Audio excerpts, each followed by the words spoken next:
everybody. This is where you grab a plate and taste the delicious culture. I'm your host, Jon Francois. And I am Gone Freaks today. Gone Freaks? Yes, from one of my favorite animes, Hunter x Hunter, and which I found out you can binge watch nonstop on Samsung TV Plus right now. So I've been watching it for like 40 hours straight.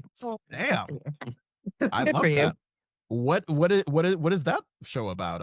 I gotta watch that sometime. It's about a bad father who leaves his son to find out who he is.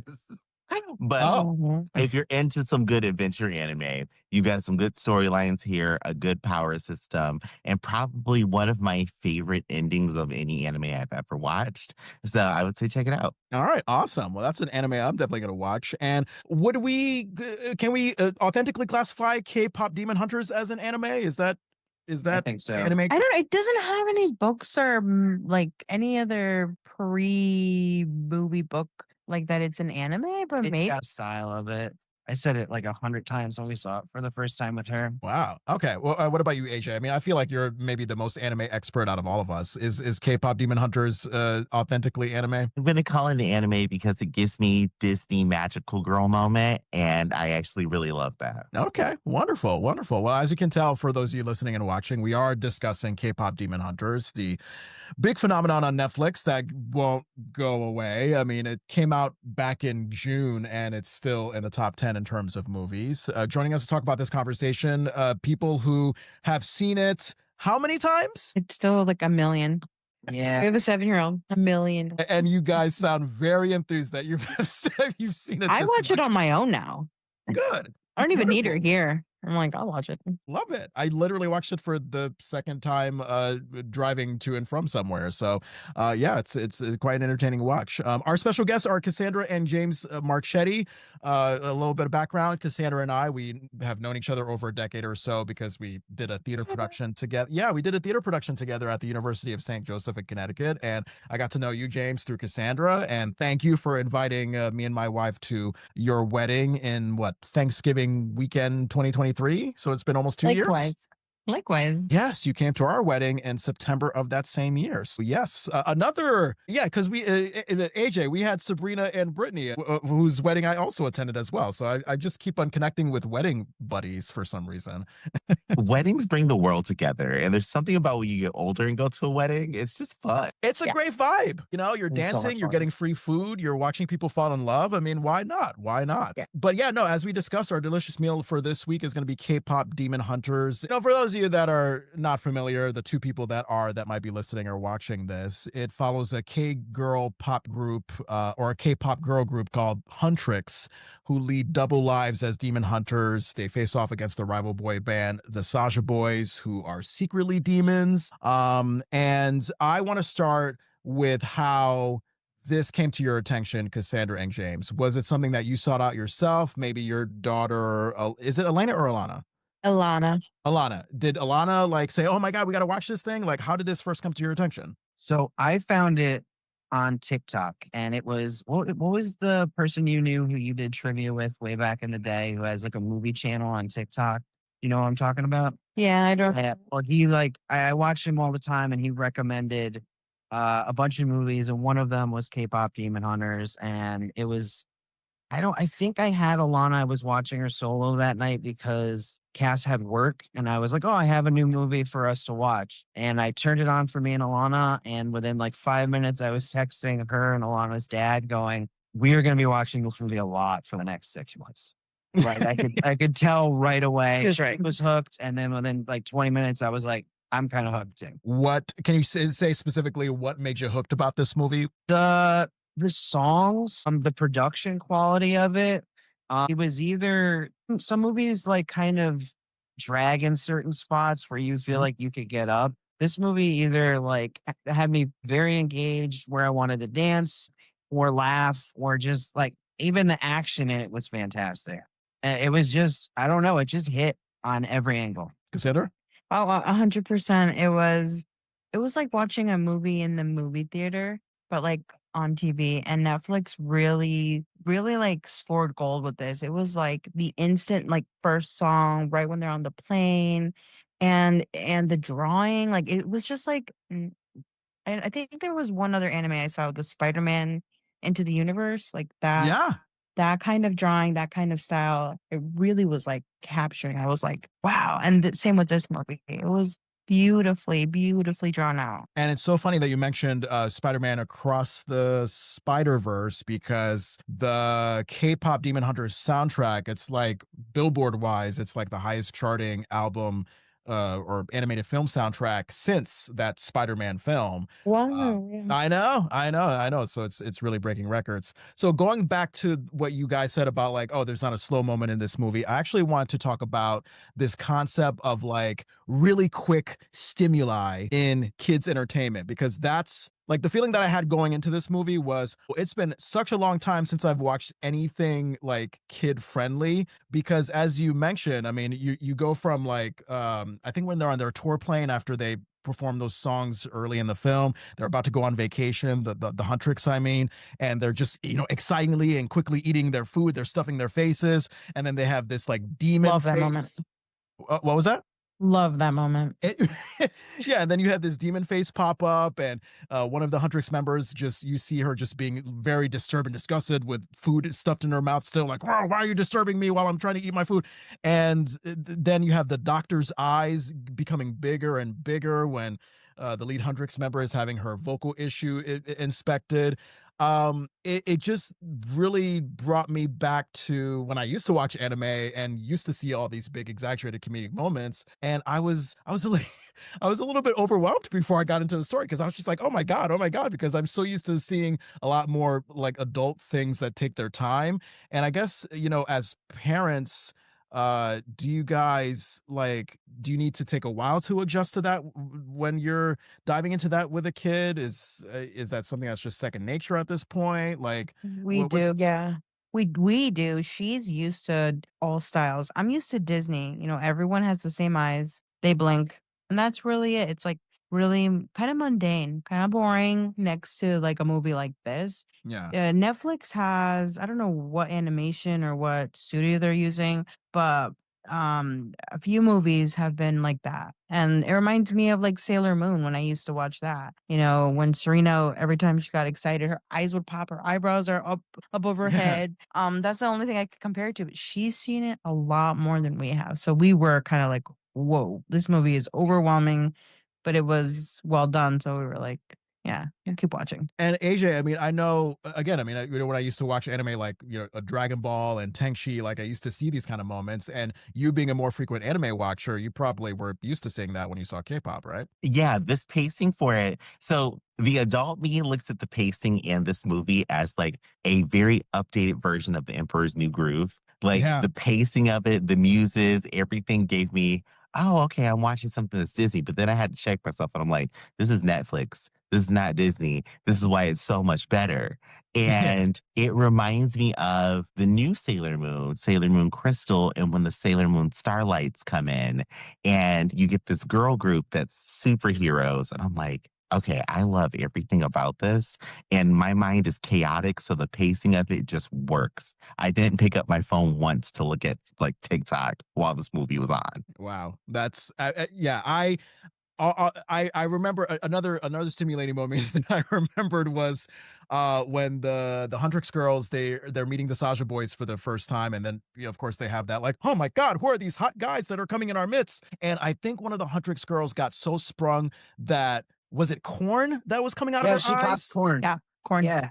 Yeah. Okay. Yeah. I was like, is that corn or pineapple? Like I just was so confused because they So look dramatic. But it's how you It's a very feel. anime moment, you know? Yeah, and I think, yeah, it was, yeah, popcorn, yeah, and is that okay, so that's just an anime thing, because I'm trying to But that's figure like out, how a young girl feels. Like they feel like everything is, or how anyone feels when they're like looking at like, oh my God, this is the most beautiful person, or I'm like a famous person. You're like, you know, you're so stunned. yeah, and I feel like that's something that's very specific to anime, because it makes sense when you think about it, like, oh, somebody having popcorn out of their eyes when they're seeing somebody that they find attractive, like, yeah, like, you know, related to popcorn popping in the microwave, like your heart is popping, everything's going crazy inside you. So yeah, I don't know, I've never seen that outside of anime, like using moments like that to express physical attraction. So Yeah. At any point, this movie is funny. It's just like at every point it tries to be funny, and I think it wins like each time. You're like laughing and like, "Yeah, this is so silly, but it's funny." Yeah, I absolutely agree. Do you guys at maybe your child Alana, do they have a certain favorite part or favorite character in the movie that stands out that they always keep coming back to? Yes, I think Soda Pop. I Yeah, think Soda Pop's yeah. best. From the Sasha Boys. Yeah, yeah, yeah, Yeah, yeah. because she's not into like boy bands, but animated boy bands, yeah. I think Big Red had one called Ford Town. But yeah, no, that's when they came out and they did their dance. She was like, I could see popcorn in her eyes. Yes. She was like, she's aware of it now, and she's very aware that like we're aware of her having the little crushes. So she gets a little nervous or a little quiet around those parts. So I think there's some parts where like I think the Saja boys kind of show their abs, or like one of them has the abs out, and the girls kind of go nuts, and then we look at her when that happens, and she kind of looks away the way they do. I'm like, your mom had a crush on Tuxedo Mask when she was younger, so you're fine. Yeah. It's funny because hearing Soda Pop and not like looking into all the analyzing of K-pop Demon Hunters, I was like, God damn it. This song is so fucking stupid, but it's so fucking catchy.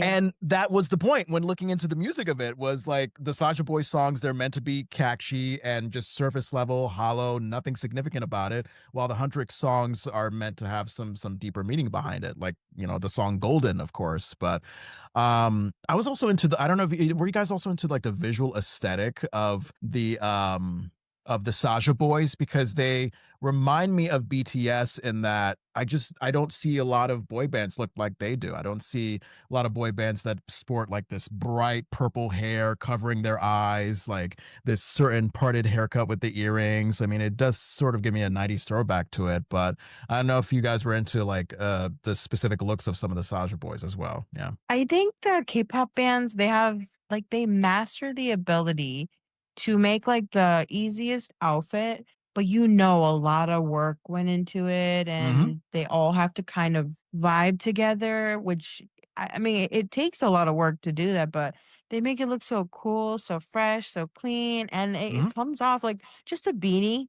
Like that beanie is going to be like, I feel like every kid is like gonna wear that for Halloween. Like just a beanie, a shirt, like anyone can recreate that, but it was done so well. And the colors, they pop at you. Every character, everyone in Sasha Boys, like their characters have such great colors. Oh my God. I could go on and on about the colors. Like the so that scene where the Huntrix, they're looking outside from their luxurious apartment window, the sort of skyline landscape that kind of defines like where the demons are and where the good people are, and they have the bright purple kind of define like where everybody is. Like that stood out to me. The very bright blue creepy tiger cat with the big eyes who couldn't keep that flower pot up, like that stood out to me. Yes, this was a very colorful movie, so that definitely was I had to stop myself from purchasing purple spray for her hair because she loves Rumi, and Rumi's hair stands out. Alana The wanted the main purple girl, spray. yeah, Alana wants purple hair. Have Rumi braids. Rumi braids On where you can just add it.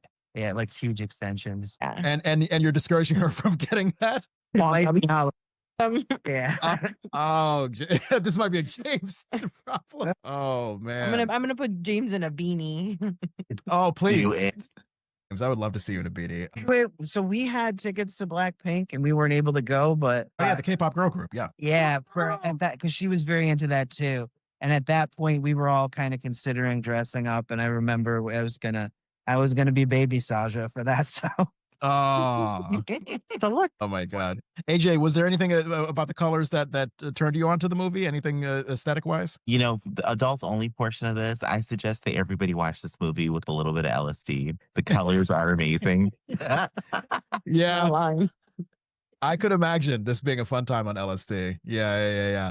The sing-along version. I know there's also a regular version and a sing-along version. Sandra and James, have you watched both? Do you prefer one over the We other? went to the movie theater to see that.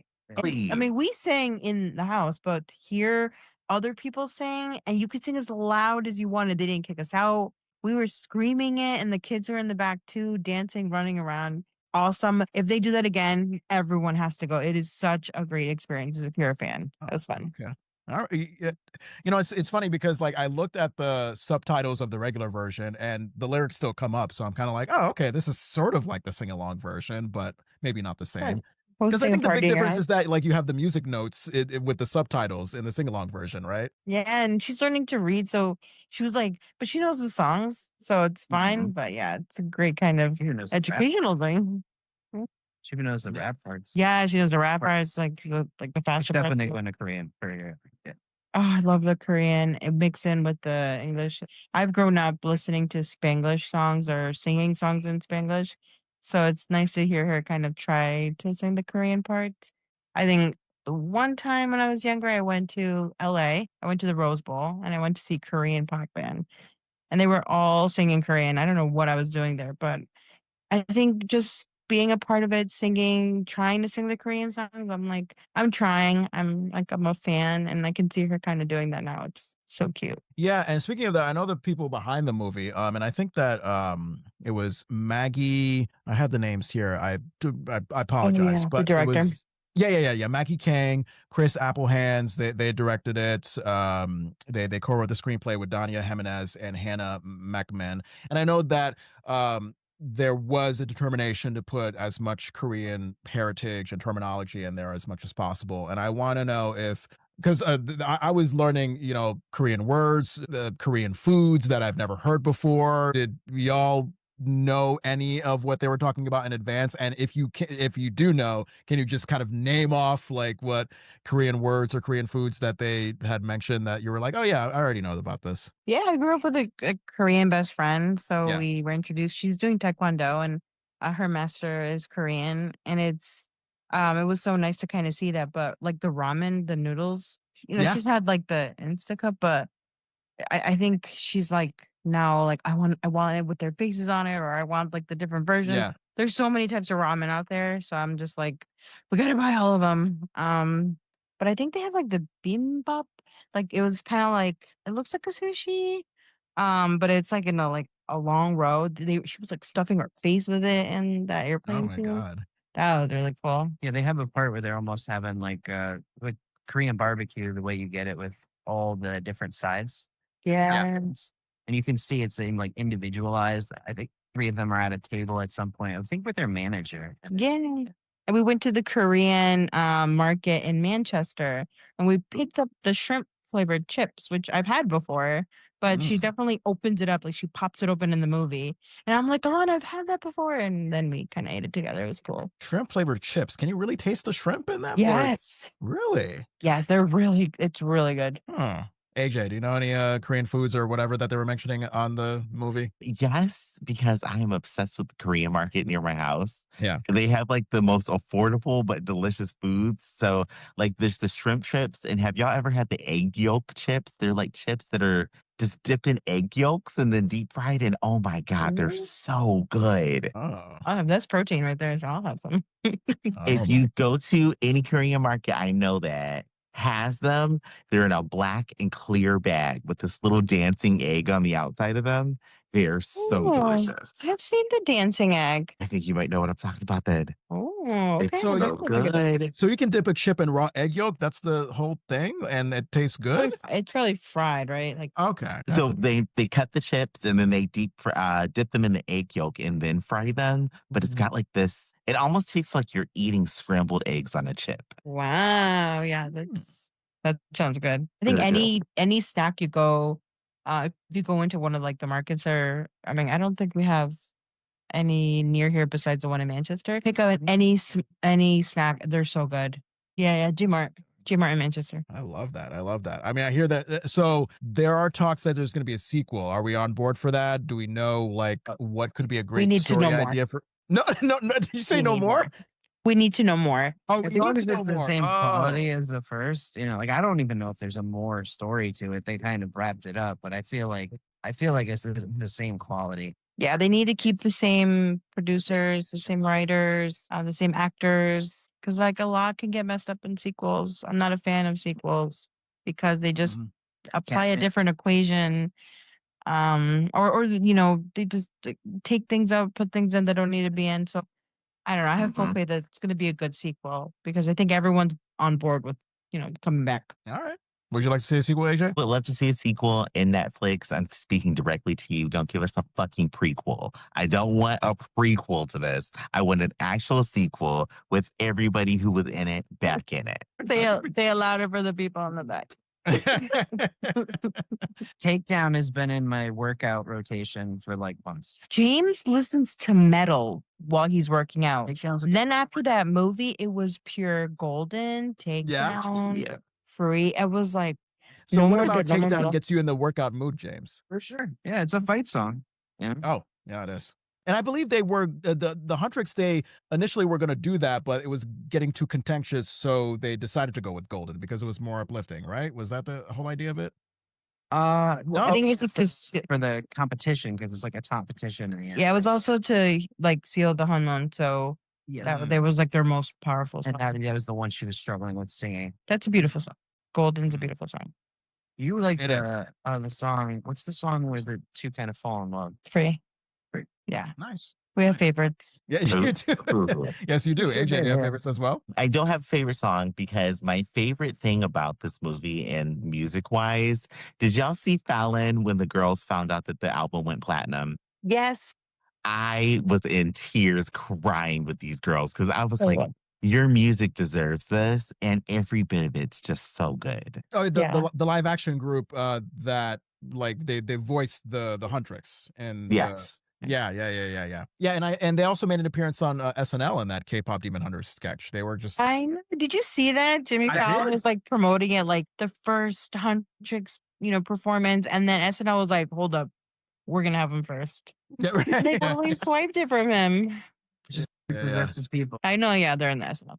No, I love how they're so surprised. They're like, "Oh my god, we keep going and getting platinum." It's like this has captivated the world. Like it's everywhere. We just saw a TikTok on Disney World, and it's playing in the background of Disney World. It's everywhere. Yeah. It's crazy. Yeah, it's everywhere. The new Frozen. Yes, the new Frozen, because that was her other movie. I assume that it was. Yeah. So like Who both of didn't know them or Let It just Go? the first one? Yep.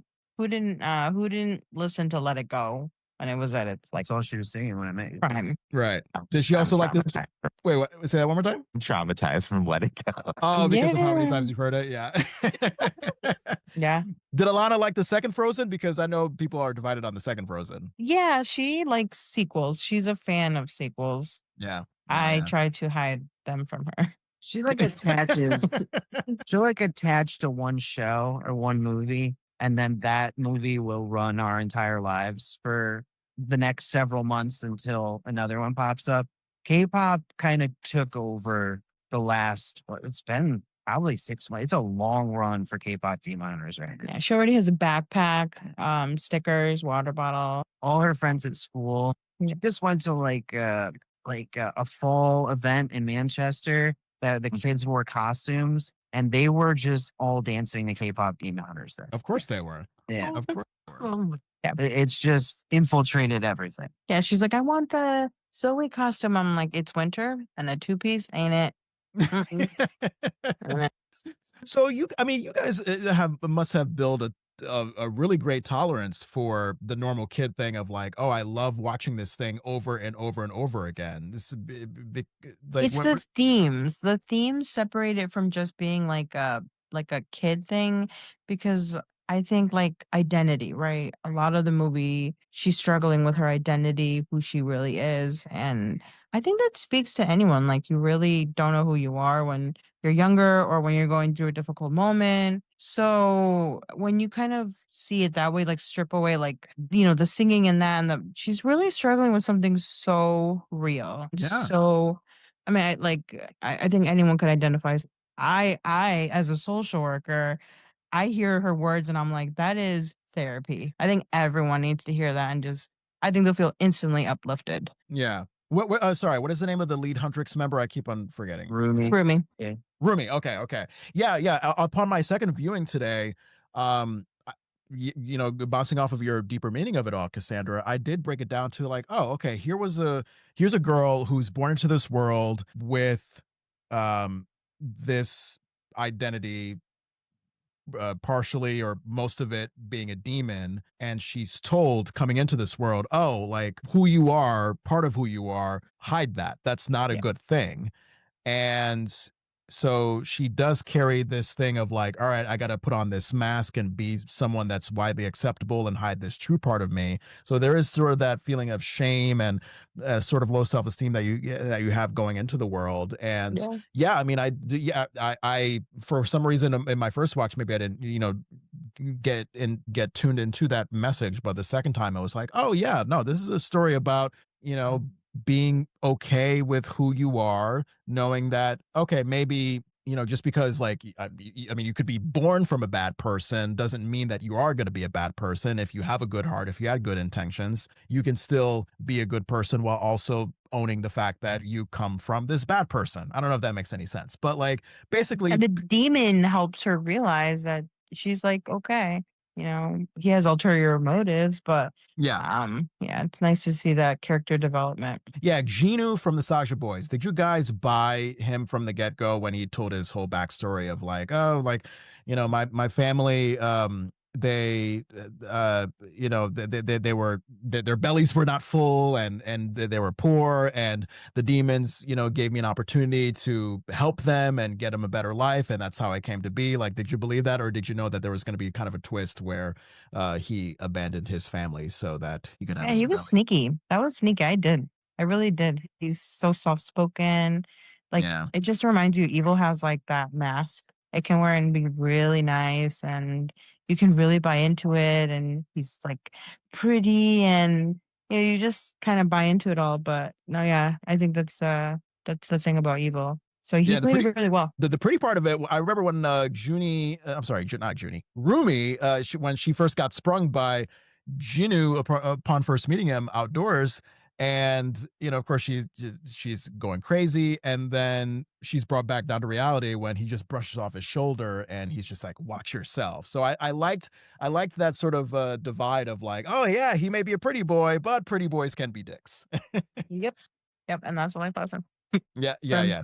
That being said, though, I mean, did you guys like when they performed that Free song and they were like floating up in the sky, or was I the only one that was into that? I remember she finally connected with not her friends, right? Not her best friends or people that she's known her whole life. She's connecting with this other guy who's also kind of on the same struggle, like storyline. Like he doesn't know who he is. Like he did something evil, but you can tell he regrets it. That was it was really pretty that when they floated in the air. She did remind me of like Sailor Moon when she like transforms and she goes up. I don't know. That was my first anime, but I don't know if they're all like that. But like they have this moment where they're like somewhere that they're there by themselves. Like they have this little moment where it's just them, and you just kind of like latch on that, and no one's looking at them, and it's just their moment. And it's really nice. Yeah.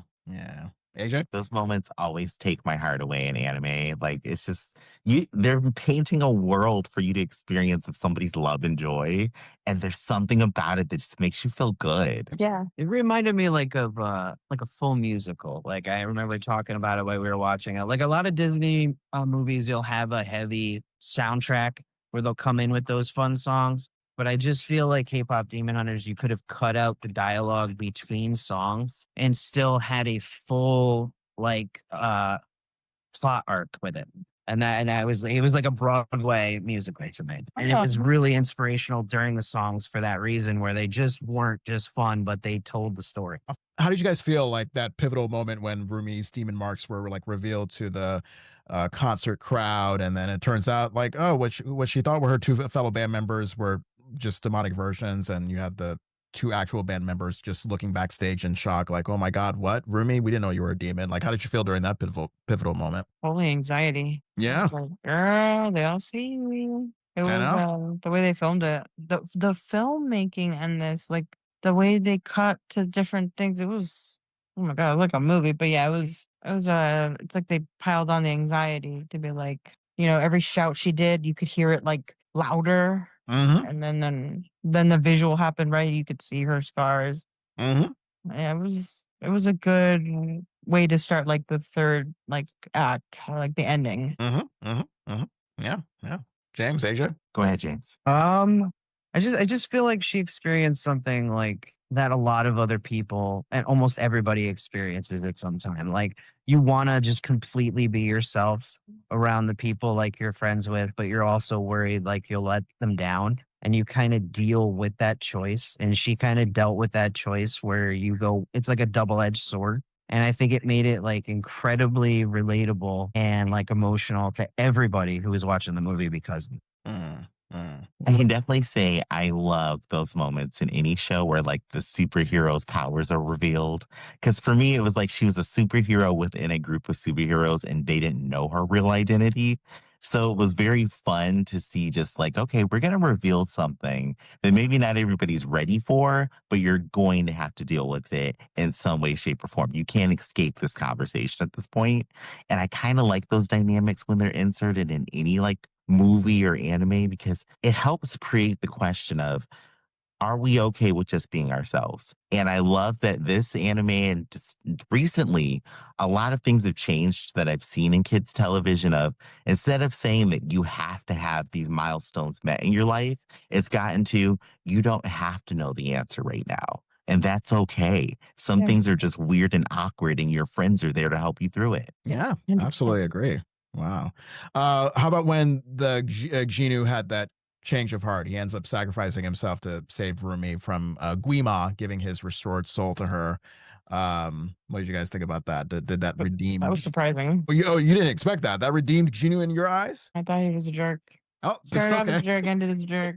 He kind of had his moment of redemption. I didn't And like wanna I think live. regret for what he did to his family. And this was kind of like his inner, maybe I can make up for that. You guys mentioned that like in Disney World or some shit, like they were. Oh, made a reference to they're playing the music in the background. I'm not sure where in Disney World.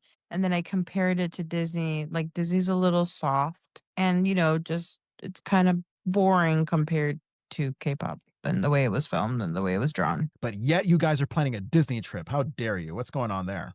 For Disney family. I know because Yeah. the first part of your wedding was a Disney wedding, was it not? Yeah, the proposal was Disney cruise. The wedding was Disney. The first part was Disney cruise. And then what was this, our fourth now? Yeah. And then we're going to also go to Disney World this year too. So, Yay! yeah. Excited. Yeah. So take me into the planning of like the Disney wedding of it all. Like how did that come about? Because I would imagine that's like a big Makes thing. it so easy. We got engaged there, right? So it's like Yeah. you're far away from everyone. You don't have to invite 1,000 people. And it's going to be really intimate. And we're private people. It's on the weekend, it's us. On the weeknights, it's us. And, I didn't know the bubble was always going to be this small, but it's just because we were working really hard and doing things. It's just we're each other's best friends. So it's, I like the intimacy of it all. And Disney plans everything. So as long as like it's in your budget, they take care of everything. So what's in the package like when you get it? Like do you have costume characters with you as you're, saying the vows? Like what's that scenery like? It's a grand, by the way, to have a character come. We can do the characters. Yeah.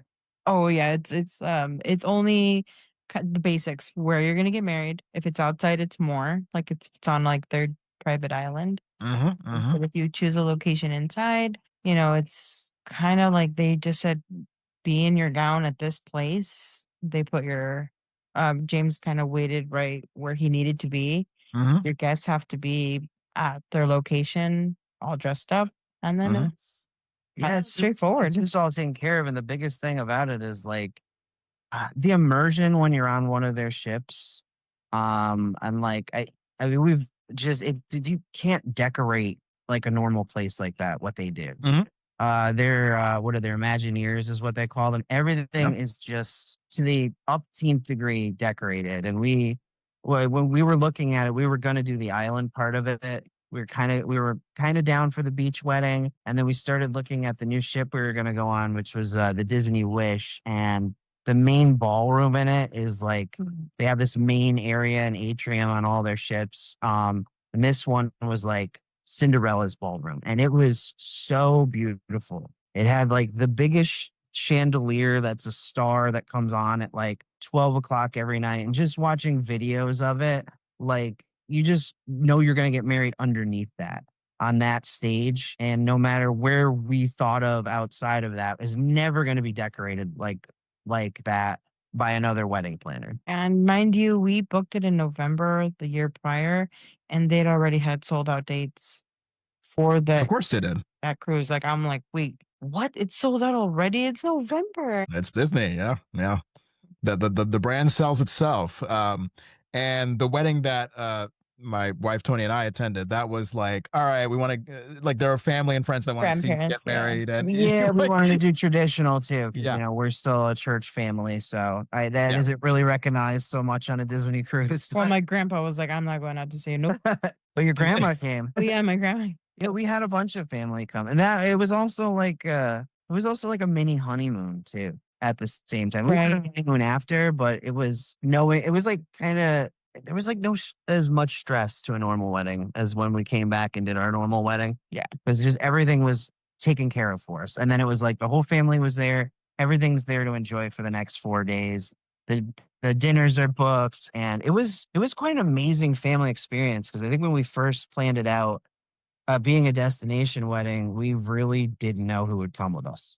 Yeah, it's And a lot to ask. yeah, our parents aren't really big travelers for that sort of thing. Every year when we told them we were going on a cruise, they were like, yeah, we're not going to do that ever, kind of a thing. And then when we dropped, we're going to get married on one. You could see the hesitation in all 4 of them, but they wanted to do it. Our sisters came with us, their families. Some of your friends did that were bridesmaids, and even your grandmother. You talk about nervous. Yeah. The most nervous part of it all was being in a wedding dress, and they're like, "We're going to pick you up from your room," and I was like, "There's no like holding place." They're like, "No, in your room." So when I left, like I didn't have anyone to help me with my gown because they were all prepping for the wedding, and then this little British girl and her mom, they were like, "Look, it's a princess," and it just scared me so much. And I'm like, me? I was like, oh yeah, I am the princess. And it's like not a Yeah. costume, people dress up all the time. And then she whispered to me, the woman that was helping us, with the wedding prep.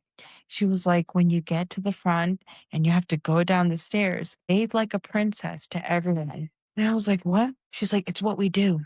Because people are watching you they're just on vacation, Well, you have a grand staircase. Wait, what? I I didn't even want to. I was like, I don't think I can do this. I want to wave. I'm not a I princess. mean, you're paying for it. You got to pay for the Disney magic. Come on And now. you felt like a princess. You look and people are literally sitting watching your wedding. Yeah. And you're just like, okay. Hey, Yeah, peasants. right. How Just are the you? awkward wave. Oh, Yeah, my so God. precious. It was so magical. It was Disney- totally worth it. Yeah. Yeah, and you're coming, and you're going to Disney World. When? December, we're doing a Christmas. So the last couple times we've done it, we've been Halloween people. We did Halloween cruises, especially because her birthday is on November 1st. Ooh. And when I kind of met them, they were a big Halloween family. And then Yeah. I think one cruise we did it for my birthday. This cruise we're going to do Christmas because Alana's birthday is December 30th. And his his aunt is a cast member. Yes. So she's going to kind of give us Escort the us tour and escort us. A cast member at Disney World. Yeah. She works She's there. been working there 30 years at Cinderella's castle. What's her role in Cinderella's castle? She's a waitress. Yeah, she's a waitress. She's a server. I don't know what else she does, but yeah, she said she's met everyone, and we're gonna hear all of her stories. We didn't know any of them. Gandolfini, tons of people. Oh my God. Yeah, definitely lots of stories to tell. Well, yeah, have a good time with that Disney World and cruise in December. That's going to be great. I mean, holiday season, I feel like that's going to be an even more magical time to be It there. is. I'm so sorry for all the posts you're gonna see. You know what? I live vicariously through you guys. Anytime you post family bonding experiences, whether it be just watching a K-pop Demon Hunters or the hike that you recently went on, I saw a Facebook post of that. Like, yeah, I think you guys live a very beautiful life. So yeah. Alana was like, "What are you talking about?" And I was like, "We're gonna be talking about that, but it's your bedtime." And she is trying to break out and be like, she's like, "Interview me. I'm eating Oreo thins. Interview me." Fun. Oh my God, you have to get her on she's next time. very social. She could have a YouTube channel. Right? YouTube channel, and every time I film her, she's like, "Are you putting this on my channel?" I'm like, "You don't have a channel. This is just for me. This is just for my record." She's a star in the making. Well, Casandra and James Marchetti, thank you so much for this conversation. I love it. Have a good time at Disney at the end of the year, and let me know when's your 2 billionth time watching K-pop Demon Hunters. And Andrew, can I just shout out your Sailor Moon in the back? I instantly knew you were a great person because of that. To have Mars right there. I'm obsessed with Sailor Moon, anything Sailor Moon. Who's your favorite scout? Mine is Uranus. Oh my God, mine's got to be Serena. Serena all the way. I mean, she's just my moon prison power all the way. Yes!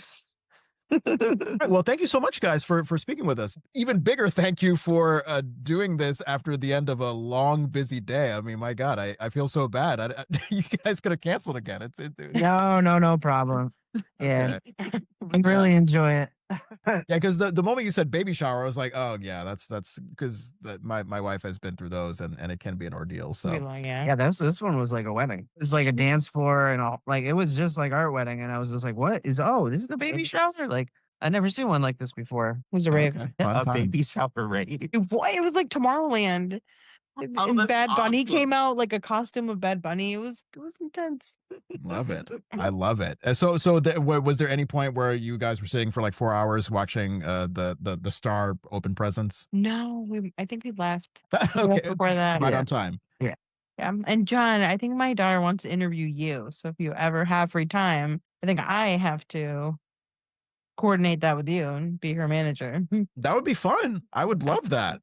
Oh my God. Yeah. She's like, he's a podcaster. I have to know about this. just for Nice. fun or for like a school assignment? Oh, for fun. Oh, always. But this is serious in her world. This is a serious interview. This is like CNN serious. Anything I should do to prepare for the interview? Just Know who Rumi is. Watch it again. You're in trouble. Yeah, just consume K-pop so many times that I know everybody's particular hair strands and their eye colors, just everything about it. Yeah, I told her we've been in shows together, and she was like Broadway. I mean, no, sort of. you know what? Yeah, Broadway. Yeah, women's college Broadway. There you go. The best kind of Broadway. Catholic, women's Catholic Broadway. Yes, exactly. Women's Catholic College Broadway. Yeah. Oh my God. Well, yeah. So we usually wrap up the show. AJ likes to give us a nice ringing of deliciousness to wrap up our podcast episodes. AJ, do you have one in mind? I know. Did I put you on the spot? No, I just got an update to my phone and Jesus Christ. Wow. Yeah, I'm gonna look into that later. But okay, my deliciousness to ring from this one. I hate to end it with saying that we lost Diane Keaton, but we did lose her. So if you get a chance, watch all of her movies and let that deliciousness ring.